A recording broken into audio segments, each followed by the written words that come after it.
ओम शांति। आज 27 फरवरी 2022 की प्यारे भोले बाबा की अव्यक्त वाणी की मीठी सी मंथन है। तो आज भगवान ने जो टाइटल दिया वो है स्वयं और सेवा में तीव्र गति के परिवर्तन का गुह्य राज। किस चीज़ का परिवर्तन का बाबा राज बता रहे? स्वयं की और सेवा में कैसे हम तीव्र गति से आगे बढ़ेंगे। तो चलिए सुनते हैं। तो सबसे पहले भगवान ने आज हम सबको विशेष वरदान दिया। वरदान में सदा समीप भव, समान समर्थ भव, सदा संपन्न संतुष्ट भव। फिर से रिपीट करती हूँ। सदा समीप भव, समान समर्थ भव, सदा संपन्न संतुष्ट भव। इसी में तो सारी सृष्टि आ गए ना। फिर बाबा ने कहा सब बच्चे एक बल एक भरोसे से आगे बढ़ रहे हैं। आज स्मृति दिवस पर ब्रह्मा बाबा के बच्चों को सर्व शक्तियों की विल की अर्थात विल पावर्स दी। तो आज का जो दिन है 18 जनवरी 1990 की ये वाणी है परमात्मा की चली हुई। तो आज ब्रह्मा बाबा ने शरीर छोड़ा था, तो उनकी स्मृति दिवस पर ब्रह्मा बाबा अपने सभी बच्चों को, क्योंकि वो अव्यक्त हो गए ना, अव्यक्त होकर फरिश्ता हो गए, तो वो सभी बच्चों को विल पावर दे रहे हैं, शक्ति बढ़ा रहे हैं। क्योंकि कहते हैं ना सन सोज फादर, तो बाबा हमें इसके भी विशेष सौगात दिए। सन सोज फादर, शुरू में फादर बच्चों को सिखाते हैं और फिर बाद में बच्चे पिता को शो करते हैं, बच्चे पिता का नाम वाला करते हैं। फिर है ब्रह्मा बाबा सूक्ष्म फरिश्ता स्वरूप धारण कर तीव्र गति से बच्चों को उड़ाने के लिए निमित्त बन गए। ब्रह्मा बाबा जब शरीर में थे तो लौकिक में मधुबन में रहकर सेवा करते थे, लेकिन जब फरिश्ता बन गए, सूक्ष्म हो गए, शरीर छूट गया, तब वो तीव्र गति से बच्चों को उड़ाने के लिए चारों तरफ चक्कर लगाते हुए बच्चों को उड़ा रहे हैं, हाँ, सबकी मदद कर रहे हैं। फिर बाबा ने कहा कि आज तो आप सभी बच्चे जब सेमिनार करते हो, कोई प्रोग्राम रखते हो, हाँ, प्रचार करते, रेडियो टीवी पर डालते, अखबारों में डालते, वीआईपीज को बुलाते, हाँ, कितनी मेहनत करते हो, लेकिन देखो आगे चलकर आप स्वयं वीआईपी बन जाओगे। क्या बात है। बाबा कह रहे आगे चलकर आप स्वयं वीआईपी बन जाओगे। आपसे बड़ा कोई नहीं दिखाई देगा, क्योंकि आप जो बोलोगे, आप परमात्मा की वाणी को इतने अनुभव के साथ आत्मा को सुनाओगे कि सभी को टच करेगा। सबका अटेंशन आपकी तरफ जाएगा, यह आवाज़ बुलंद होगा आपका। बाबा ने वरदान दे दिया। आगे की सीन बाबा ने बता दिया, क्योंकि वो ड्रामा के डायरेक्टर है ना, तो उनको तो पता है ड्रामा में लास्ट में क्या होना है। तो बाबा ने देखो क्लियर किया। फिर बाबा कह रहे प्रत्यक्षता के बाद अनेक आत्माएं पश्चाताप करेंगी। प्रत्यक्षता के बाद अनेक आत्माएं पश्चाताप करें। एक तो ब्राह्मण बच्चे भी करेंगे, क्योंकि ईश्वर का बन के भी नियम पे न चले, धारण नहीं करे, कमाई न जमा करे, तो लास्ट में पश्चाताप होगा। और एक वो जो सुनते हुए भी इसको समझ नहीं रहे कि ये भगवान का है, वो भी पश्चाताप करेंगे। तो भगवान कह रहे कि मैं इसे देख नहीं सकूंगा, क्योंकि अपने बच्चे को पश्चाताप करते हुए कोई माता पिता देख सकते हैं क्या? इसलिए तो भगवान कहते हैं कि बच्चे निश्चय करो। चलो, भगवान की वाणी एक आकाशवाणी की तरह हम सभी को सुनाई देनी चाहिए। जैसे कि सेंट फ्रांसिस, बहुत नामी ग्रामी पोप, पोप मतलब पादरी, हाँ, चर्च के पादरी। तो उनकी कहानी है, उनका प्रसंग है, उनके जीवन की यह घटना। एक बार उनके शहर में किसी राज्य ने अटैक कर दिया। तो ये उस समय युवक थे, तो सारे लोग तैयार हो रहे थे कि नहीं हम भी सैनिक बन जाएंगे, देश की रक्षा के लिए हम जान निछावर करेंगे। तो ये भी चल दिए, घोड़े पे सवार होकर चल दिए अपने देश की रक्षा के लिए, अपने उस सैनिक कुटुंब में पहुंचने के लिए, टुकड़ी में। तो अचानक उनको एक आकाशवाणी सुनाई दी। आकाशवाणी सुनाई दी और उसमें ये सुना उन्होंने कि रुको, कहाँ बढ़ रहे हो, रुको, पहले मेरे घर की संभाल करो, पहले मेरा घर टूट रहा है उसको बनाओ, फिर आगे बढ़ना। और ये वाणी इतनी तेज और पावरफुल थी कि ये आगे बढ़ ही नहीं सके, ये वापस हो गए। और जब लौट गए और अपने घर आ गए और सेना पर नहीं बढ़े, तो और उस समय युवकों को एकदम सैनिक में भर्ती किया जा रहा था। तो जब लोगों ने देखा, राजा ने भी देखा कि ये मेरे काम से पीछे हट गया, तो उसको बंदी बना दिया गया। उनको वो कारागार में चले गए। देखा मैंने, एक आकाशवाणी को उन्हें धारण किया, लौकिक उधर सेवा में नहीं गए, तो उनको कारागार में डाल दिया गया। और कारागार में जब वो मौन और आत्मचिंतन की भट्टी में जब वो पके, मतलब इतना उन्होंने मनन किया, उस आकाशवाणी को निरंतर उनको सुनाई देता था। और वो इतना पक्के हो गए, उनका इतना मतलब शक्ति भर गया कि मैं बाहर निकल के मैं उस घर को खोजूंगा जिसे बनाने का मुझे आदेश मिला है। और वो जब बाहर निकले जेल से तो वो उसको ढूंढने के लिए निकल पड़े, और ढूंढते ढूंढते उनको एक जगह मिला, एक टूटा फूटा चर्च मिला उनको।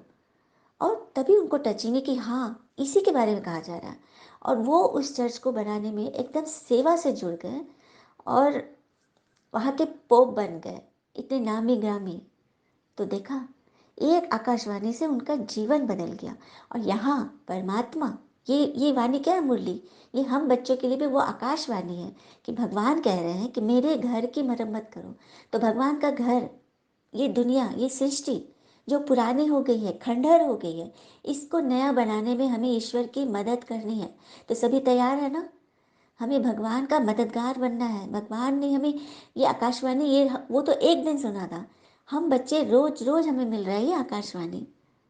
तो इस तरह से जब हम ईश्वर की प्रतिष्ठा को समझेंगे, उनमें निश्चय करेंगे, तो बस कल्याण ही कल्याण है। फिर आगे बोल रहे हैं कि ब्लड कनेक्शन से पदम गुना ज़्यादा आत्मिक कनेक्शन होता है।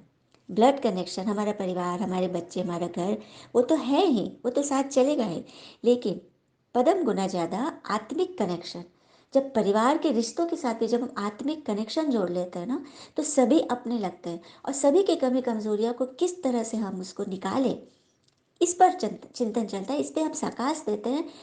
सेवा के लिए मतलब हमेशा तैयार रहते हैं। फिर बाबा कह रहे कि आप बच्चे ब्रह्मा की रचना, मतलब ब्रह्मा के द्वारा ही शिव ने हमें अडॉप्ट किया ना, तभी तो हम ब्रह्मा कुमार कुमारी कहलाए। ये बाबा ने इसे क्लियर किया। फिर बाबा बोले अब क्या क्यों का गीत खत्म करो। क्या करूं, कैसे करूं, क्या होगा, क्यों हो गया मेरे साथ, यह गीत खत्म करो। अब वाह वाह के गीत गाओ, क्योंकि हर एक चीज में वाह वाह समाया हुआ है। ड्रामा का कोई भी सीन अकल्याण के लिए नहीं आता है, वो कल्याणकारी है। इस बात को समझे, नेगेटिव से नेगेटिव चीज में हम कैसे पॉजिटिव ढूंढ ले, यह शक्ति इस ज्ञान में, इस आकाशवाणी में है। तो सदा अपने को हर कदम में पद्मों की कमाई जमा करने वाले पद्मा पदम भाग्यवान समझते हो। भगवान देखिए क्या बोल रहे हैं, हमारे हर कदम में पदम है। पदम को भी क्लियर किया था ना, मतलब 100 का होता है 1 लाख, 100 लाख का होता है 1 करोड़, 100 करोड़ का होता है 1 अरब, 100 अरब का होता है 1 खरब, 100 खरब का होता है 1 शंख, 100 शंख का 1 महाशंख, 100 महाशंख का होता है 1 नील, 100 नील का होता है 1 पदम, और 100 पदम का होता है पद्मा पदम। तो भगवान हमें कह रहे हैं कि आपके कदम में पदम समाया हुआ। समझ गए कि हम कितने माला माल है, कितने माला माल है। पद्मा पदम, उन पदम का भी पद्मा पदम कई गुना मल्टीप्लाई कर लो। तो इसीलिए बाबा कहते हैं आपके हर कदम में पद्मों की कमाई है। तो अपने आप को पद्मा पदम भाग्यवान समझते हो। हर कदम में पदम, तो अब तक कितने पदम इकट्ठे किए। हर कदम में पदम है, तो अब तक कितने पदम इकट्ठे किए, मतलब कमाई जमा की। कितना लोगों को मन से दुआ दिए, सेवा किए, दुआ जमा किए, कितना किया, बाबा पूछ रहे हैं। हर समय याद रहे कि अब नहीं तो कब नहीं। यह हमेशा याद रहे, यह स्लोगन कि अब नहीं किया तो कभी नहीं कर सकते। कई बच्चे कहते हैं कि कल से आएंगे, कल से सुनेंगे, तो भगवान कहते वो कभी नहीं आएगा। जिसने कह दिया कल, उसके भाग्य गए टल। तो एक घड़ी व्यर्थ जाना, कितने कदम व्यर्थ चले गए। एक घड़ी कोई बाबा बोलते 1 सेकंड, मतलब कितने व्यर्थ आपने जमा कर लिए, कितने कदम चले गए पदम। संगम युग बड़े से बड़े कमाई के सीजन का युग है। संगम युग बड़े से बड़ी कमाई के सीजन का युग है। सीजन में हम क्या करते हैं, सीजन जब आता है तो सीजन का फल हो या सीजन से दुकान हो, ग्राहकी हो, पर्व त्योहार में कितना दुकान चलता है, तो उस वक्त हम कितना अलर्ट होते हैं। इसीलिए भगवान ने पूरे संगम युग को पूरा सीजन का युग कह दिया। पूरे सीजन आपके लिए है। नॉलेजफुल आत्मा कभी भी समर्थ को छोड़ व्यर्थ तरफ जा नहीं सकती। तो जितना स्वयं समर्थ बनेंगे उतना औरों को भी समर्थ बना सकेंगे। 63 जन्म गवाया या एक जन्म कमाने का युग है। 63 जन्म गमाया या एक कदम कमाने का युग है। तो अमृत वेले से लेकर रात तक दिनचर्या की चेकिंग करो। ऐसे नहीं कि सिर्फ रात्रि को चेक करेंगे, ऐसा नहीं, सिर्फ रात्रि को चेक करेंगे तो दिन भर का तो जो खाता वो तो व्यर्थ में चला गया ना। तो दिन में कोई आया संकल्प, उसको तुरंत समर्थ करो, उसको मतलब तुरंत चेक एंड चेंज, तुरंत कमाई जमा करो। ट्रैफिक कंट्रोल का टाइम भी फिक्स है, उस पर भी अटेंशन रखो। जब बुरी आदत आकर्षित करती है तो क्या अच्छे संस्कार आकर्षित नहीं कर सकते? क्या बात है। हाँ, तो सेकंड से भी कम टाइम में फुल स्टॉप लगाओ। जैसे पावरफुल ब्रेक होती है किसी गाड़ी में, लगाना है, कोई आदमी आ गया, कोई बच्चा आ गया, कोई जानवर आ गया, कोई गाड़ी उधर से मोड़ लिया, तो तुरंत ब्रेक लगाते हो ना 1 सेकंड में, नहीं तो क्या होगा, चाहोगे ब्रेक लगाना 5 मिनट में लगे तो एक्सीडेंट हो जाएगा। इसीलिए कोई बात आई उसको तुरंत फुल स्टॉप करो। कंट्रोलिंग पावर नहीं तो रूलिंग पावर आ नहीं सकती है। आँख कहे कुछ, आँख को हम कहे कुछ, वो देखे कुछ, कान हम चाहे कुछ सुनना और वो सुने कुछ, तो कंट्रोलिंग पावर नहीं है। तो कंट्रोलिंग पावर से आप राजा बनोगे, आत्मा राजा की सीट पर सेट रहे, नहीं तो अभी तो वो परतंत्र बनी हुई है, फंसी हुई है। बाबा बोल रहे बंधन में रहना, रह कर देख लिया। बंधन माना हर एक आत्मा की बात पकड़ कर रखना, अपने आप को क्वेश्चन में रखना, दर्द में रखना, तो देख लिया। तो अब उस बंधन को छोड़ो, अब बंधन फ्री बनो। सदा ब्रेक पावरफुल रखो तो अंत में पास विद ऑनर बन जाएंगे और फर्स्ट डिवीजन में आएंगे। ऊंची चढ़ाई में ब्रेक पावरफुल रहती है ना, अब गाड़ी को ऊंची चढ़ाई पर जाना है तो ब्रेक पावरफुल वो चेक करके चढ़ेगा ना। फिर बाबा ने कहा रिद्धि सिद्धि वाले ट्रेन को भी स्टॉप कर देते। आज जो चमत्कारिक साधु संत जो रिद्धि सिद्धि करते, कुछ भी केला निकाल लेंगे, भभूत निकालेंगे, वो सब क्या है, वो अल्पकाल की उनकी रिद्धि सिद्धि है, उन्होंने उस पर तंत्र मंत्र किया। लेकिन आप विधि से, विधि से सिद्धि, और विधि है संकल्प, संकल्प से सिद्धि आप प्राप्त करते हो जो सदा काल की होती है। फिर बाबा ने माताओं प्रति बोले कि आप असंभव को भी संभव बना सकते हो। शंकराचार्य ने माता को नरक का द्वार कह के गए, लेकिन आप तो स्वर्ग का द्वार खोलने वाली हो। क्या बात है, भगवान ने कितना मान दिया। फिर वरदान दिया बाबा ने, दूसरों को रिमार्क देने के बजाय स्वयं को परिवर्तन करने वाले स्वचिंतक भवो भव। दूसरे को रिमार्क, दूसरे पर पॉइंट आउट करने वाले, दूसरे में ये गलती है, उसके बजाय अपने ऊपर देखो, सारे क्वेश्चन, सारी उंगली अपने तरफ। कई बच्चे चलते चलते ये बहुत बड़ी गलती करते हैं, जो दूसरों के जज बन जाते हैं और स्वयं के वकील, सफाई पक्ष के वकील बन जाते हैं। हाँ, कहेंगे दूसरे के लिए, कहेंगे उनको ये नहीं करना चाहिए, उसको वो नहीं करना चाहिए, उसको ऐसा बदलना चाहिए, लेकिन अपने लिए कहेंगे मैं तो राइट हूँ, मैं जो कहता हूँ वो सही है। हाँ, तो दूसरे को छोड़ स्वयं के जज बनो, स्वयं को पनिश करो, स्वचिंतक बन, स्वयं को देखो और स्वयं को परिवर्तन करो, तब विश्व परिवर्तन होगा।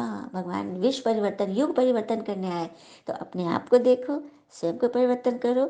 स्लोगन, सदा हर्षित रहना है तो हर दृश्य को साक्षी होकर देखो।